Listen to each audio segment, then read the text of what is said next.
पाकिस्तान और अफगान तालिबान जंग बंदी जारी रखने पर मुत्तफिक।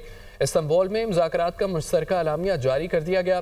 जंग बंदी की निगरानी और तस्दीक का मैकेनिज्म बनाने पर इत्तफाक किया गया। किसी भी खिलाफ वर्जी की सूरत में जिम्मेदार फरीक पर जुर्माना आयद किया जा सकेगा। मुखालिफ ममालिक तुर्की और कतर ने दोनों फरीकों के मुस्बत किरदार को सराहा। तुर्किया और कतर खित्ते में अमन इस्तेहकाम के लिए अपने ताउन को जारी रखेंगे।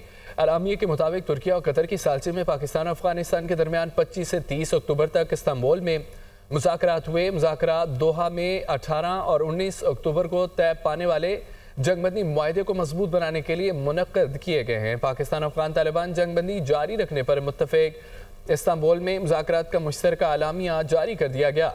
जंगबंदी की निगरानी और तस्दीक का मैकेनिज्म बनाने पर इत्तफाक। किसी भी खिलाफ वर्जी की सूरत में जिम्मेदार फरीक पर जुर्माना आयद किया जा सकेगा।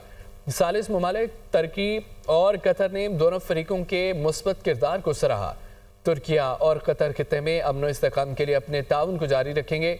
अलामिया के मुताबिक तुर्किया और कतर की सालसी में पाकिस्तान अफगानिस्तान के दरमियान 25 से 30 अक्टूबर तक इस्तांबुल में मुज़ाकरात हुए।